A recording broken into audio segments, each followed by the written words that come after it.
Welcome to EDU 324 International Dimensions. This will investigate to what extent do low-cost private schools support the achievements of Sustainable Development Goal 4 Quality Education in Ghana. What does the presentation include? The background of Ghana and their current state of education, the impact of globalization, the targets of Sustainable Development Goal 4, the role of low-cost private schools and the Human Rights Act, and the benefits and challenges of low-cost private schools. The background of Ghana and their current state of education. Ghana is located in West Africa and has a population of 25.5 million people. In Ghana, they speak English and African languages, including Akan and Ewe. English is their mother tongue language, and this is the official language for admin and commerce in Ghana. Ghana is considered to be one of the most stable countries in West Africa, and according to the World Bank, Ghana's GDP per capita was $2,202.12 in 2019. Elementary education begins at age 6 and is free of charge. However, the public schools do charge for certain things the students will need. The fees are only 21% lower than they are in private schools. Therefore, this suggests even state schools are not completely free due to their indirect payments. Furthermore, 87% of primary-age students were enrolled in school in 2019, suggesting most students do attend school, with 49% of them being female. So what is globalization? Globalization is the general increase of the worldwide integration of economics, culture, politics, and social systems in the flows of goods, labor, and international services between countries. Global education is part of globalization and is about preparing young people for different life experiences in the new developing world, according to Peterson and Warwick in 2014. It is about teaching knowledge and skills as well as the environmental methods of learning, which is connecting learning ideas from around the world. Colby in 2004 states that globalization can have an impact on schools in an economic, political, and cultural way. For example, it is clear that English has become the dominant language across the world. This could be because English is the dominant language on the internet, in the media, and in the global trade. It was made clear on the Schooling of the World documentary that children who travel to government state schools must speak English, and if they do not, then they will be punished. Looking at low-cost private schools, they take a neoliberal approach. Tooley in 2004 states that low-cost private schools go with the grain and see gaps in markets. By Tooley seeing it as the parent's choice to decide on their child's education, he did not want to waste time and miss a business opportunity. At the same time, he noticed that state schools were taking their time in providing quality education, and he knew that the low-cost private schools could do this straight away. Furthermore, he knew if he did this, he could educate and prepare students for their futures, and Robertson et al. In 2017 stated Tooley knew this is exactly what the low-income countries needed. So, quality education and Sustainable Development Goal 4. Worldwide schools state that the quality of education is important to ensure individuals have the abilities to think critically, solve problems, and be able to make informed decisions about themselves and for their communities. This is important for children and young adults to learn these skills, as they can learn to connect with other global issues such as trying to reduce poverty. The UN have been working towards achieving quality education for all. During the last 10 years, significant progress has been made when trying to increase the number of children in school and the quality of education they should be receiving. This Sustainable Development Goal is about trying to help children and adolescents to meet the proficiency standards in reading and maths. However, due to the COVID-19 pandemic, there has been a slight pause in the work from the UN due to the temporary closures of schools. Remote learning was promoted during the pandemic to try and provide quality education for the 91% of students who were affected. However, at least 500 million children remained out of reach of this. In particular, remote learning cannot work in some developing countries, particularly in rural areas, due to their internet access. Akapu in 2008 stated that most of Ghana's internet providers are in the capital city and some are dotted around the country. Therefore, this could cause issues for the people who live in remote areas without internet access. Low-cost private schools and the Human Rights Act. Low-cost private schools are privately owned schools that are managed by a local proprietor. They are dependent on development costs and carry out a bottom-up approach to follow neoliberalism to attract and retain students. The low-cost private schools offer low fees, and in Ghana it is around 10% of the total family income. Therefore, this contradicts the UN Human Rights Act. Article 26 states that everyone has a right to receive a free education, at least at elementary level, as this should be compulsory to everyone, regardless of their gender, class, ethnicity, and religion.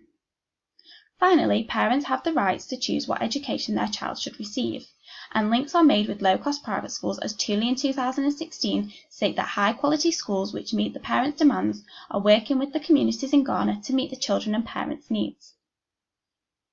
So the targets of Sustainable Development Goal 4 and how low-cost private schools are meeting these demands. The first target is for the UN to try and ensure that by 2030, all girls and boys complete a free, equitable and quality education. Tooley in 2009 found that low-cost private schools do provide equitable and quality education for all. The number of boys and girls in private schools are equal, and this suggests that low-cost private schools are meeting the Sustainable Development Goal 4 as they are educating both boys and girls. However, they do not fully meet this target, as the UN state that education should be free, but the low-cost private schools charge a low daily fee. Furthermore, state schools are not meeting this demand either, as they charge for indirect payments. A second target is to build and upgrade the low-cost private schools' education facilities to allow effective learning to take place. The government in 2013 was working with the low-cost private schools to deliver quality education and to build better infrastructures. Furthermore, it has been set out this is where the financial support should go to ensure children are learning in a safe environment. The final target is for schools to have an increase of qualified teachers. However, Tooley in 2013 stated that the low-cost private schools in Ghana are largely run by underqualified teachers, so schools may not be providing the best quality of education due to this factor. However, it is impossible to see how well private schools and state schools are doing now, and if they are now meeting these targets due to the gaps within the literature. The benefits and challenges of low-cost private schools. The first benefit that Tooley identifies is that private schools are located in the poorest of slums and can outperform state schools. This shows that even the poor do not attend state schools due to their low quality. This suggests why most families in Ghana are willing to pay the fee. Furthermore, Ushan in 2015 stated low-cost private schools have students from all backgrounds, and when they are communicating and learning, it can drive high academic motivations between the students. This allows ideas to be shared and extended without the most highly qualified teachers, as it was found that maybe not all low-cost private schools had them.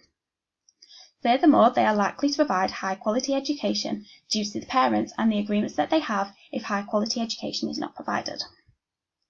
The Amiga schools were set up in 2008 by Tooley to provide quality education in rural areas. The University of Birmingham in 2014 carried out a study to look at the role and the impact of private schools in developing countries. The first factor investigated was the quality of education. On page 43, they found that the strength of the quality of education was moderate in private schools, and that pupils received better learning achievements in private schools than they do in state schools. Ghana was on a neutral aspect, which states that the findings were ambiguous in relation to the assumption. This suggests that maybe the quality of education is not always best due to the underqualified teachers. However, ActionAid in 2017 did find there are still more private schools than state schools in Ghana, with a ratio of 1,317 to 800 state schools. Parents are sending their children here due to the stigma that state schools get due to the creation of inequality. This suggests that parents are wanting the best for their child, so they are willing to pay the fee for the flexibility and of how appealing low-cost private schools are to both students and parents. This is because they are meeting the different factors and are welcoming families without stigma. A challenge that comes with low-cost private schools is the affordance of fees. The Amiga schools charge around 75 US cents a day, and apparently their fee is equivalent to what state schools ask for. Agiri in 2014 and Rose in 2009 suggest for poor families to be able to afford the fees, they take out loans from family and friends, and even start to use the money of what they would use for their basic needs. This shows how families are willing to stop eating or limit what they eat so they can pay for their children's education. Therefore, their basic needs are being neglected. Furthermore, Bryan in 2020 states if parents do not pay their fees, then their children are expelled until they are paid. This explains why parents will be willing to give up their basic necessities to allow their children to stay in school. However, this is not how families should be living, as this is going against Sustainable Development Goal 2 of zero hunger. So not only are private schools going against Sustainable Development Goal 2, it does not meet the first target of Sustainable Development Goal 4 of all education being free. Overall, the findings would suggest that to an extent, low-cost private schools support the achievements and would reach the targets of Sustainable Development Goal 4, as they provide quality education to both boys and girls. Additionally, low-cost private schools provide a safe infrastructure for students even in the poorest of areas. However, there are reasons as to why low-cost private schools are not meeting the targets. They do not provide a free education as they charge a low daily fee for all students, and this is why we can see low-cost private schools not fully supporting the achievements of Sustainable Development Goal 4. To close this presentation, I believe low-cost private schools will be able to meet the children's needs straight away after the pandemic, due to working with local communities and not having to wait for the government to go ahead. I believe in the future low-cost private schools should keep the flexible aspect as it is working towards all development targets for quality education. However, I would suggest they consider reducing the fees of the schools as they are not providing the best quality of education they could be for the price.